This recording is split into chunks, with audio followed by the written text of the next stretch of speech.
أعوذ بالله من الشيطان الرجيم بسم الله الرحمن الرحيم الحمد لله رب العالمين الرحمن الرحيم مالك يوم الدين. صدق الله العظيم. These are the first three verses of Surah Fatiha. The translation is: All praise is for Allah, who is the sustainer of all the worlds. He is most beneficent, He is most merciful. He is the King of the Day of Justice.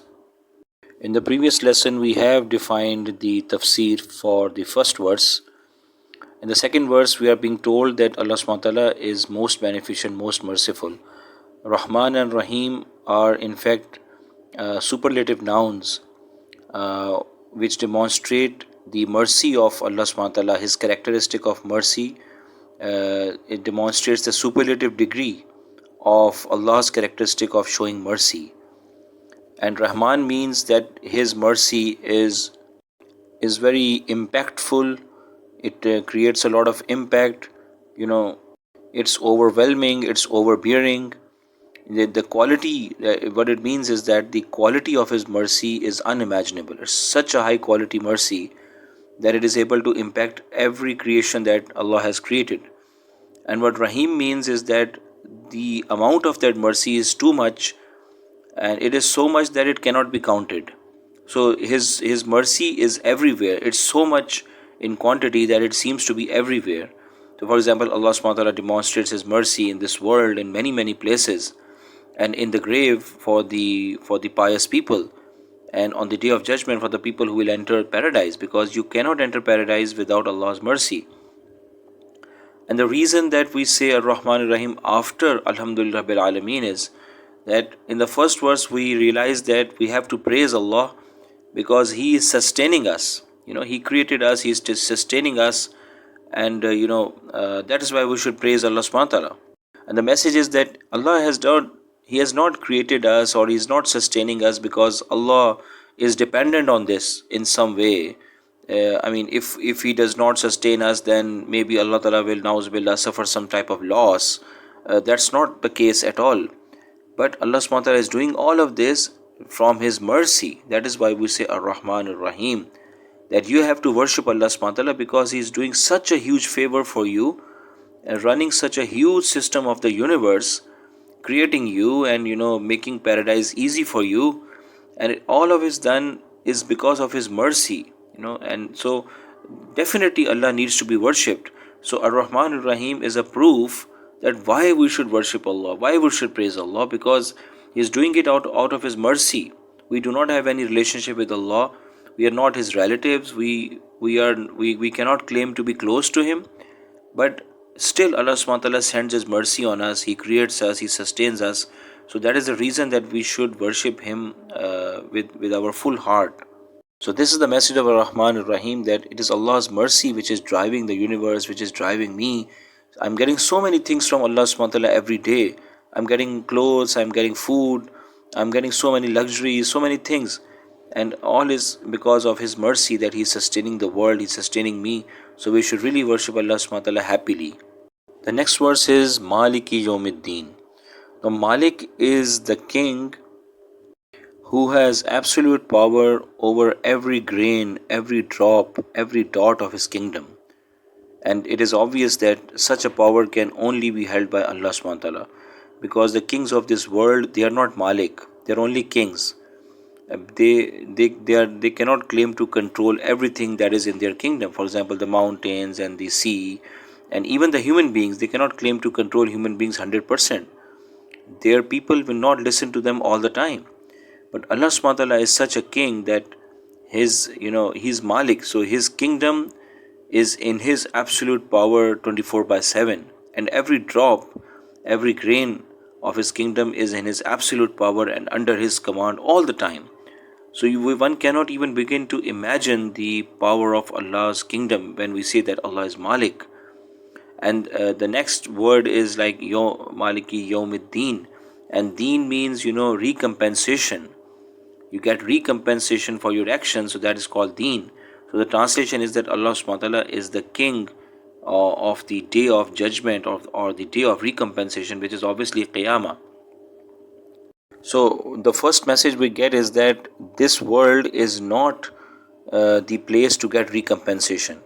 So if we are searching for luxuries and we are trying to avoid any type of discomfort in this world, then we are not doing the right thing, because this world is a place of action.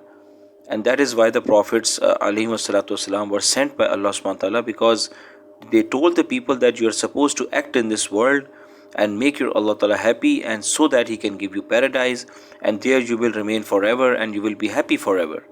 But if you try to search for happiness here by making Allah subhanahu wa ta'ala angry, by not following the Prophet ﷺ, then definitely you are going to be largely successful in this world as well as in the hereafter.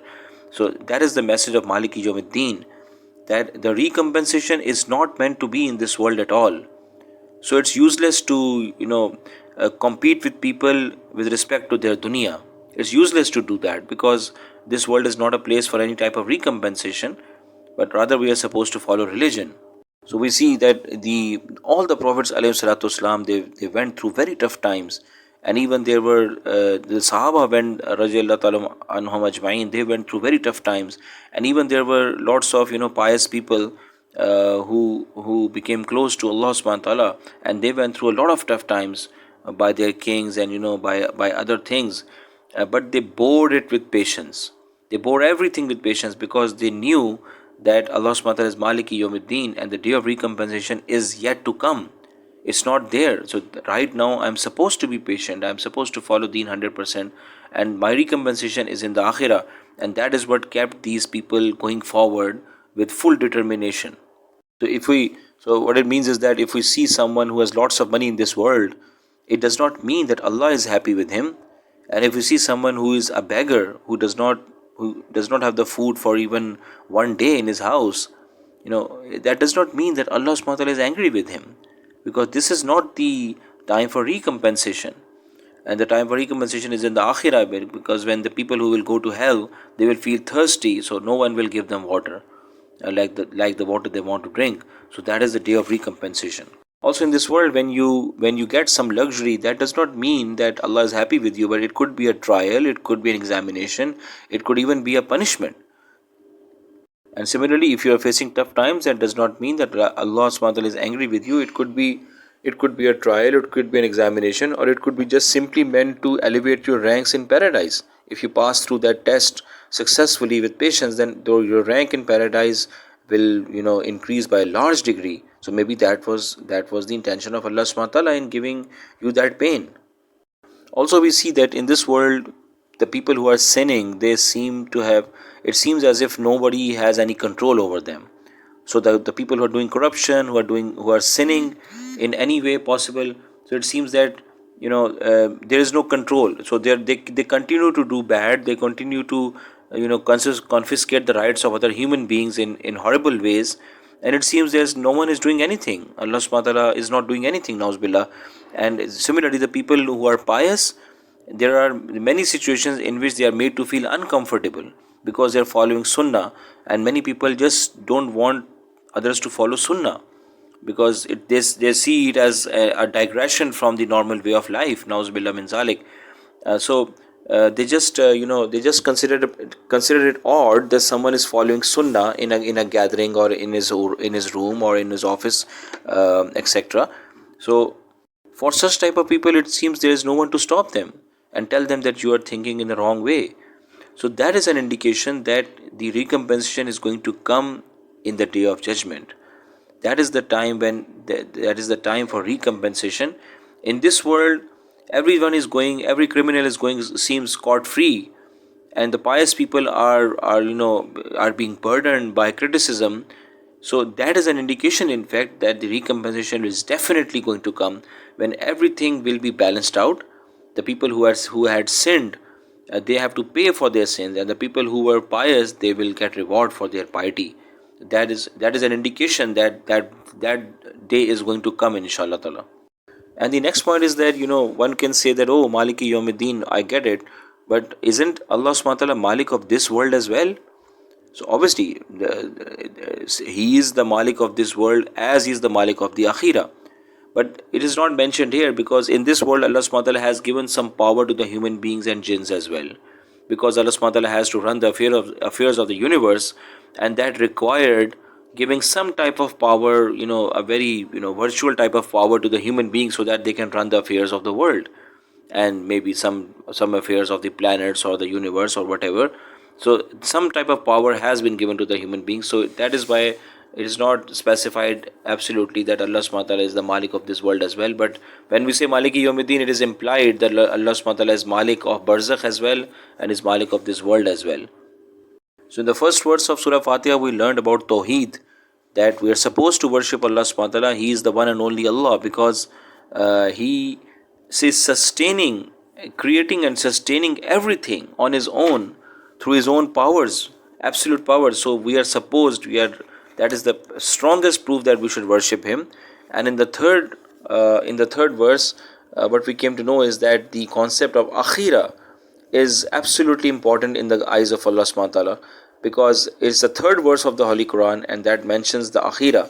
So we should be very wary of our Akhira, and we should prepare for it well.